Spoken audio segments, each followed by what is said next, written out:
Man, today, man, we're gonna be talking about marriage. And we're gonna be talking about the truth, and I'm gonna give y'all my testimony, and I'm gonna also give y'all my understanding that I've been learning so far from this journey that we call marriage. You feel me? I'm gonna start off the bat by telling y'all I'm not the perfect example of a husband. I have not been the best husband, but I have learned a lot and have grown a lot. And marriage have taught me how to become a better me. One of the first topics I want to talk about with marriage is just the understanding of what marriage is. Um, to be honest, my concept of marriage has changed the over the time that I have had to experience marriage. My ideology about marriage have changed, and I don't say that in a negative sense. I mean that in a positive. Because growing up, you either got traditional or current time. But marriage is a union between two or more people coming together to create a one. You feel me? And to a lot of people, and not even to a lot of people, just to me, I'm speaking about my testimony. To me, I didn't have a clear understanding of what that actually meant. Like we got a perception, not we. I gotta stop saying we. We talking about me. I had a perception of what that actually meant, and with doing so, I can contest, but at the same time, I agree and disagree with the statement that I'm about to say. And the reason why, and I'm gonna elaborate a little further, but I was ready for marriage, but I wasn't. And for a lot of y'all that's out there, y'all might be going through or might went through the same thing, which is, and I'm gonna elaborate. I was ready for marriage, but I wasn't. I was ready to to I was I w- I was ready to be with someone for the rest of my life, but I didn't understand what that comes with. And for a lot of y'all that's out there, and a lot of y'all that's married or going through the process or in a long term relationship, y'all probably understand what I mean because in reality, we live in a social media era. And in reality, our reality isn't our reality. Like the thought and the perception around getting married and being married is in this day and time unrealistic. So coming into marriage, some things are realistic and some things wasn't realistic. Um, Me and my wife, I know my wife since I was probably six, 16 or 15. It was one of them numbers, 16 or 15, because I graduated when I was 17. So I knew my wife pretty much majority of more than half the time I've been alive on this earth. And I never really thought about that until recently that like, damn, I'm about to be 31 and I've known you for over half of my life. Because me and her, we grew up, went to prom, we did, we was fuck buddies, friends, relationship. We didn't try it at all, but we always was tight. We always at the beginning of our relationship, it was built off of like a bond, friendship. Of course, it was attraction, other things, hormone, all type of shit that go into effect. Um, but I came, but not I came. Yeah, I came into the situation with a perception that got checked real fast by the reality. Um, One thing about being married with someone and you actually going on that journey of learning, growing, and committing to someone you will realize um, flaws in your own. Like I had this naive perception, and this is not knocking my wife or no shit like that. No, I had a naive perception that like because we already had history that that I know this person inside and out.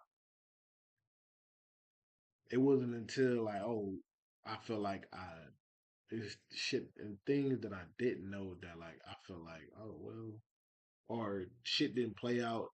Not even I wouldn't even say play out because I'm kind of doing what a lot of people do. I'm kind of talking around the subject, but not really talking on the subject. So let me digress and continue to be vulnerable with y'all. Because at the end of the day, it's called Ends the Family Podcast, and everybody that tune in, everybody that participate, I look at it as we all family. You feel me? We might not like each other, might not like what we got to say, might not, but we all here for the same goal. We want to see each other get ahead. We want to see each other be better. Um, so going into marriage, I ain't gonna lie. One of the biggest things, two of the biggest things I had was right. For one, it was a sense of entitlement. My feelings, how I moved, how I cared, what I had going on. I wasn't about to slow that down. I wasn't about to do none of that shit for nobody. Right? That's not what marriage is about. For one, red flag number one, which I like. The younger me and the older me have conversation with each other. I should have checked myself on that. Two, no matter how long you know somebody, when you are growing with someone, you have to understand that like y'all continuously learning each other. Growing with somebody is the ability to learn, adapt, and adjust with somebody else. Now, a lot of us we come into relationships being independent. For some of us, not all of us, I get it, but for most of us that grew up in the environment I grew up in, Detroit, Michigan, um, a lot of us was bred to be independent and to be individuals.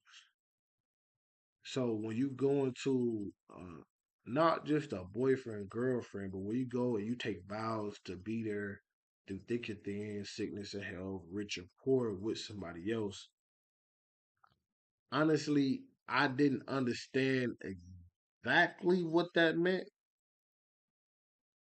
And I gotta be all the way honest about that. No, I did not understand exactly what that meant. Because when you married to somebody, you gotta understand every day ain't gonna be a good day. And it might not be even on a day by day process. Y'all might have a rough patch where y'all might go through some bad months or some bad years. But that's what you signed up for. And honestly, that was the first hard part for me to really grasp was you signed up for through sickness and health, through rich or poor, and through good or bad. And the reason I'm talking about this first is because we grew up in this social media era where we want shit that's microwave ready, which means it comes quick, instant, and I get my gratification right then and there. I ain't gotta wait too long. It ain't gotta sit in the oven for 2, 3 hours or 45 minutes or anything like that. 5 minutes in, out, boom, I got my satisfaction. Marriage ain't like that. Marriage take time and is both of y'all gotta see the effort and working in it. And when one don't, you gotta be there to still see it. You feel me? Um, and in the time that we growing in, divorce rates, a lot of shit like that is super high. And a lot of us don't really ask the question why. We don't take a step back, look at our environment, we don't look at our upbringing, and we don't look at our tools. And what I mean by tools is like say like if you are emotionally intelligent, composure, shit like that. That's what I mean by tools, like learning how to control yourself, like your personal tools. A lot of us don't think about that. When you dealing with somebody else, you dealing with a different personality, a different upbringing. You're dealing with a different concept, and you just dealing with a different person. And a lot of us, not even, I mean, I gotta stop saying us because right now I'm using myself as an example. When I stepped into marriage at the beginning, I was transitioning out of a phase where my life was all about me. The sacrifice, everything I was making, I knew I was willing to make. But when you have kids, you have a wife, which means you got kids and a wife, which means you have a family. It's no longer about you. You could be ready to go crash out. You could be ready to go gamble it all, risk it all, take chances. You can't do that shit no more. And that adjustment for a lot of people is hard because every decision you make, every action you take, every word you speak is no longer your responsibility or just a reflection of you. It's a reflection of your family. And the reason why I say the actions, the words, move, woo, woo, is really understanding. Going back to what I was saying, is like that you don't, that you still learning how to grow with a person. And everybody marriage is different. So a lot of us have our own concept. Some of it's traditional, some of it's new. Um, None of that shit really matters because once you take that oath, you take that union. It's about what y'all two set in stone. For example, we live in a new day and age. Um, Back in the '60s, you couldn't ask. I mean, it was kind of rare. I mean, it probably wasn't, but it wasn't really talked about. It wasn't really promoted as what it is now about threesomes, polygamy, and all this other type of shit. Right? It's here today. Like people is more outspoken. Like, yeah, we swingers, but we ain't gotta call it swingers. Like, yeah, we got a girlfriend. Me and you married, but we got a girlfriend. Stuff like that is just pure examples of like you, you got your own marriage. You feel me? And one thing that my wife used to always say is like, man, everybody's projecting their ideology of what marriage is supposed to be like besides us. Like we ain't got like, and that's the truth because we ain't gotta do shit the way other people handle their business. You feel me? Like you might look on social media and see somebody taking trips. Y'all like in our first year of marriage, right? Your first year of marriage is what I learned, and from my perspective, it's supposed to be about setting boundaries, creating stability, and learning how to move forward as a union. And that is more trickier than what it sounds. Cause shit, it's coming off the tongue. This shit sounds simple. Setting boundaries. A lot of people before they get married, they live together and all that type of stuff. So certain boundaries already been uncovered, but it still isn't because everybody boundaries is different when they're married. Like how you conduct yourself when you're married is a little bit different than how you conduct yourself as a boyfriend. Because at the end of the day, you can still walk away. When you married, you didn't sign up to walk away with shit just not going in your favor. You feel me? And that's something that I had to also learn too.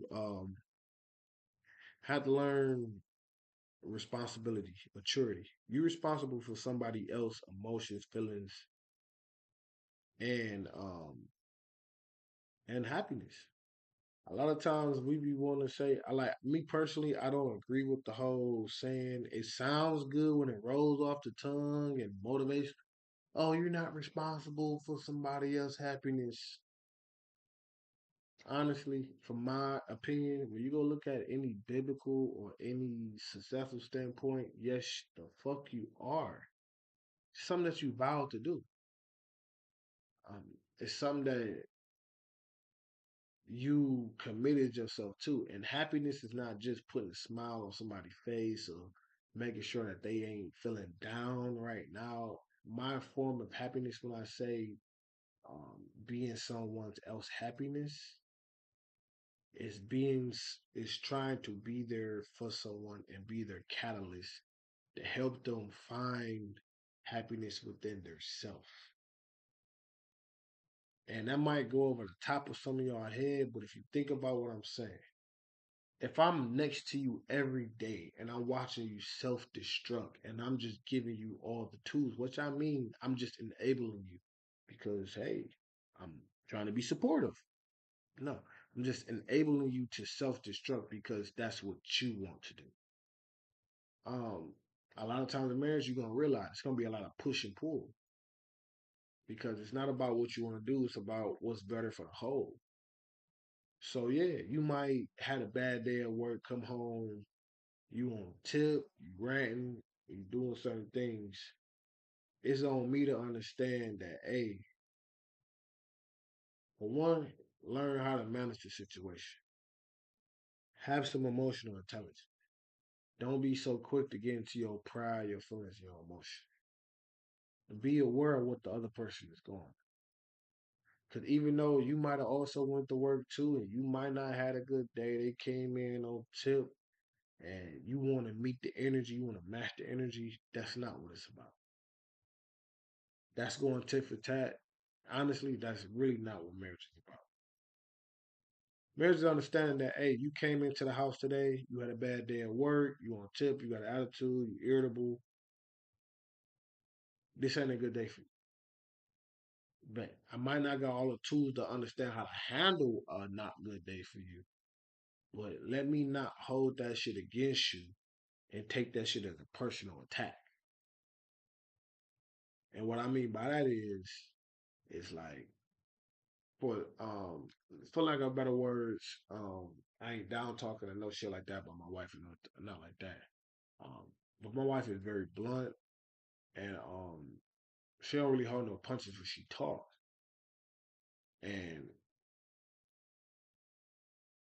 if when it come down to marriage, yes, there's boundaries, respect, understanding, certain things like that. But there's also when it comes with understanding, you also gotta know who you're dealing with. Me, I know my wife. Yeah, she can get slick at the tongue, stuff like that. I can too. Know that by myself. I can too. Um, but it's understanding the characteristics of a person, trying to learn the characteristics of a person. Understand when you get mad or you feel some type of way or something like you, it's gonna come. You're gonna say how you feel, and it's not always just an attack, woo woo. But if the floor is open, the floor is open. You're gonna say how you feel. Like, bro, I ain't trying. I'm not trying to talk about the shit right now. Motherfuckers get on my nerves all day. I ain't coming to the house for you to do the same shit. As direct as that is, to some of y'all that might sound rude, but to me, I understand it. Especially when it comes down to dealing with a person don't. I understand it. Sometimes we can't find the better words to put it in. You feel me? And in the heat of the moment, because you're human, you're gonna feel some type of way. But you gotta react. But the reality check gotta come in. Just because I feel some type of way right now, don't mean I'm gonna feel that certain type of way later on. If certain boundaries, principles, things like that got broken, um, you gotta learn how to communicate that. And not you, but y'all. But you also it takes you for it. It takes a you for y'all. You know what I mean? It takes you for y'all to be y'all. So at certain moments, I used to be thinking in my head like, I ain't never let a nigga talk to me like that. I ain't going for no show. I ain't never let a female do woo woo. I ain't certain things I'm not going for. Them your boundaries. But if it ain't a principle, like my wife talking to me, she cussing while she talking, I cuss while I talk. I'm not about to hold that against her. You feel me? But my boundaries, I don't like being, I don't like being talked to a certain way. I don't like nobody talking to me a certain way. Yeah, but understand it's the heat of the moment. We might get into a bad argument, Just because we get into a bad argument don't mean fuck it. I'm out. The grass green on the other side. I'm not about to deal with this shit. That's not that's not being real. That's not what I signed up for. I signed up to deal with that shit. The good, the bad, the rich, the poor, the good health, the bad health. I signed up to deal with that shit. So that right there, when you talk about boundaries, it's another boundary. I had boundaries for myself. That fight or flight, am I gonna fight for the relationship or if this shit ain't worth it? That shit kinda out the window. Because once I took that step, I also committed to trying to make this shit work. So just because you get on my motherfucking nerves this week, this month, maybe even this year, like that's pretty much what I signed up for. And I know some people gonna try to argue with that, like, no, your happiness is everything. Ooh, ooh. A lot of y'all don't even know what truly make y'all happy. Y'all don't. A lot of people, and I learned that for myself. I'm talking from personal testimony. A lot of people can't tell the difference between instant gratification and genuine happiness. Instant gratification is like you found $100. Oh yeah, ooh, I'm excited. We up. Oh yeah, I'm about to go buy a bottle. I'm about to go do this. Ooh. Then once you spend $100, it's gone. Once you make that first move with the 100, it's gone. You feel me? That's that instant gratification. Now, the other one we was talking about, that's more so on the instance of, like I landed me a good job. I don't get paid this week, but I'm happy because of the outlook. I'm looking forward to what comes with this shit. I'm planning for that. I'm not just. It's not an instant gratification like, ooh, I got the job. It's over with. Shit exciting. You feel me? Like that's just what you feel me. Like no, it's a long story process. You got the job. You happy that you got the job because the job puts you in a different position, different avenue, exposes you to different things. It helps you build. It's helping you build you a better you. You like you in a manager position. You taking on more responsibility. You doing certain things. It's a plus. But the instant gratification ain't there. You got the job, but just you still got to put 2 weeks in the hole. Which means you still got to struggle. You still got to try to figure out how you gonna make the shit work. You in the door. You got the shit going on. You still got to figure out how to make the shit work. So now you hire to this new company. The instant gratification ain't there. 2 weeks in the hole, no payment. Boom. You learn a whole new system. It's frustrating. It's frustrating as fuck because it's new. And you trying to get this shit so you can be good at it. And a lot of us go into marriage. We want to go into marriage. We want to just be good at our build. It don't work like that. Because it's not just you. It's you and a whole other person. So going back to like I was saying about the difference between the two, the instant gratification is like compared to getting a job. Like, yeah, like it's the long haul. You happy that you got the job, but now you trying to figure out how do I make this job work for me? I gotta do 2 weeks in a hole, so now I gotta figure out how do I get by with these 2 weeks in a hole. You feel me? It's like the beginning stage of a marriage. How do we make this marriage work? You feel me? While also building, if that makes sense. Um, and yeah, that makes sense. Boy Bass, man, I gotta check it. I gotta check out this podcast, man. Something serious going on. I gotta check out this podcast. I appreciate y'all for tuning in with me this morning. This is part one. The discussion is gonna finish. You feel me? We're gonna start off with part two. You feel me? Everybody that tuned in, I appreciate y'all tuning in to the live stream. It's your boy Bass. Y'all tuning in to the family, tuning out. Don't forget to like, share, and subscribe. We got more deep in depth conversations coming up.